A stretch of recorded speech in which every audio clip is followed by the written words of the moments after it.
listening to KTMS News Talk 990. Stay tuned. Next up, David Charles Allen, Village Properties Realtor and host of The Hop. That's Home Ownership Podcast. Will be here with the latest real estate updates. Welcome to The Hop. This is David Charles Allen, Realtor of Village Properties, Santa Barbara, California, with my great friend and co-host, Patty Teal. I'm doing wonderful today, Patty. How you doing? I'm doing well, David. Good to hear. I mean, the weather's beautiful here. Feels like summer heat. The waves are here. Everyone's really enjoying being out at the beach. It's just a beautiful time to be in Santa Barbara right now. Yeah, and I'm coming to you from Florida, out of the Naples-Fort Myers area. And it got warm last weekend where it was quite hot, only in the low 80s, but it was humid, so it felt pretty hot. But today I'm in a sweatshirt and it feels like it's about 45, 50 degrees outside. So we're having a cold front coming in. I like that too, though. I do enjoy having some seasons.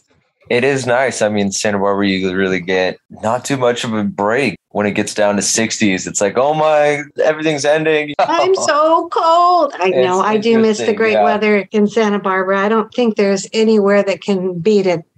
In terms of how the mortgage rates have been performing, so they have ticked up slightly. So 3.75 for 30-year fixed and 3.375 for jumbo 30 years. So again, not a huge uptick, but they are creeping a little bit further up since they're kind of consistent for the last several weeks. Yeah, just so slowly creeping their way up there, aren't they? Yeah. Like we're saying, hard to predict. A lot of people saying they're going to keep going higher. If they go too high or climb too fast, it's going to affect the market. But people are so motivated to kind of create something new that I don't see this much of a change affecting people. And besides price point, if you can't afford it, you can't buy a home. So that is making it difficult for some. Gosh, it's been an interesting time when I think back to a few years ago before COVID struck, how that pricing in so many cities was so much lower. It's just amazing. And I don't know all the reasons why, but it seems like people started to really value their homes as well and want to be in a home. So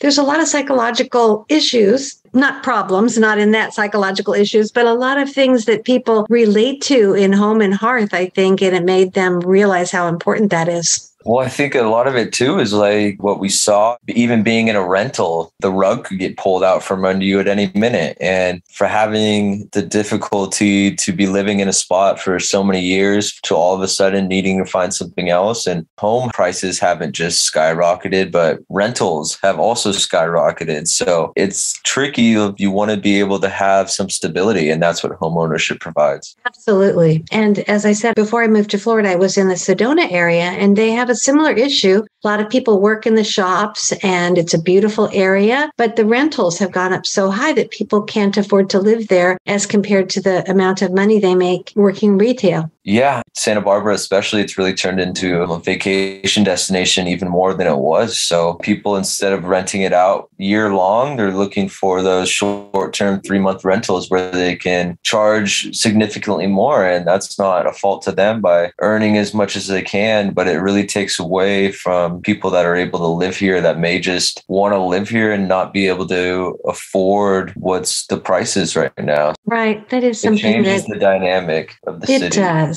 Mm-hmm. I agree. So in terms of how the statistics in terms of new listings have came on, so we had 33 new listings, 7 price changes, 36 that closed, 27 that went pending, 1 that expired, and 4 that were coming soon. So slight buildup in the supply. Again, we're not getting that many new listings. 33 is a pretty low number to have. Still a lot of buyers out there. Seems to be a lot of demand and extremely, I can't believe we keep saying it, but yeah, extremely low supply yet again. Mm-hmm. So, David, I wanted to tell you last week on Scam Squad, that's part of this show, Montecito Bank and Trust was on their fraud division, and they talked about real estate fraud, escrow fraud. And, you know, with houses closing so quickly, sometimes within a couple of weeks, people are feeling very rushed. And there has been a slew of people who have gotten emails that are phony emails saying, wire your money here. And you can imagine what a terrible loss that can be. Yeah, wire fraud is one of the most important things to let your clients know about. There's a whole form and disclosure about it, and it's said over and over again, do not trust any emails that are sent to you. They do such a good job of being able to disguise the email to make it look exactly right, but maybe there's a period off in the email address. So always double and triple check the email address that's sending it to you, that one you recognize, because they'll make it as close as possible. So you'll just look over it, and always call the escrow officer beforehand. Oh, you're so wise, David. That's exactly what they said. Pick up the phone, because sometimes they'll come up with some excuse. Oh, the usual escrow officer is gone, so I'm taking over for them. And, something that you could believe, but it's such a large sum of money and it could just be disastrous. Yeah, I think people are so excited about getting the home that they're playing into that, but they're overlooking something as simple as something not sounding right. But they're like, oh, I just want the home. I'm so excited. And it's terrible if that you end up falling into one of those situations, because that is a lot of money that you could potentially not get back. And it's very sad when that kind of stuff happens. Oh, it's just devastating. So, David, we were talking about affordability, and I have a good friend that is living back in Santa Barbara. We actually didn't meet each other in Santa Barbara. We worked together at a retreat center in Sedona, and now she's back there again. And she's looking into city's affordable housing program where you can purchase a home affordably. Do you know anything about that? There's a huge list of people on that. It can take years to be able to purchase a home in that way. It's kind of like a lottery. When a home does come available in affordable housing, they just do a lottery and pick a name out of the hat, or they go down the do. list. You may see 2 become available every year. So she could be in for a long wait. Exactly. Right. It's just one of those situations where a lot of people need it, and there's just not enough available for those people. Well, let's get to the Fur Babies at Home, as I often say, my favorite segment of the Hop, because you have Bailey, your firstborn little doggy, and Jazz, the German Shepherd, and, I almost forgot, Moose, the puppy, and Mango, DBA Oyster. How's everybody doing? Everyone's doing really well. As you may imagine, Moose is a big, furry black dog, so he does not like the heat very well. Oh, right. He's a way more cold climate kind of dog, but everyone's doing great. Oh, good. Does Moose swim in the ocean? He likes to go in, but he hasn't swam yet. Tried putting in some ponds and some creeks, but they haven't been quite deep enough for him to swim out of. So he just kind of walks out right when he gets in.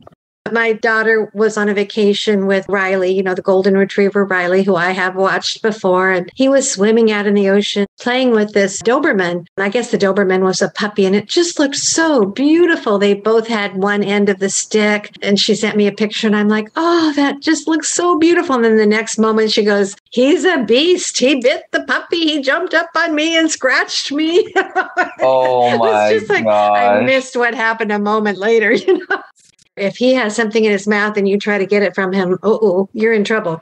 Yeah, our German Shepherd or Jasmine does that too.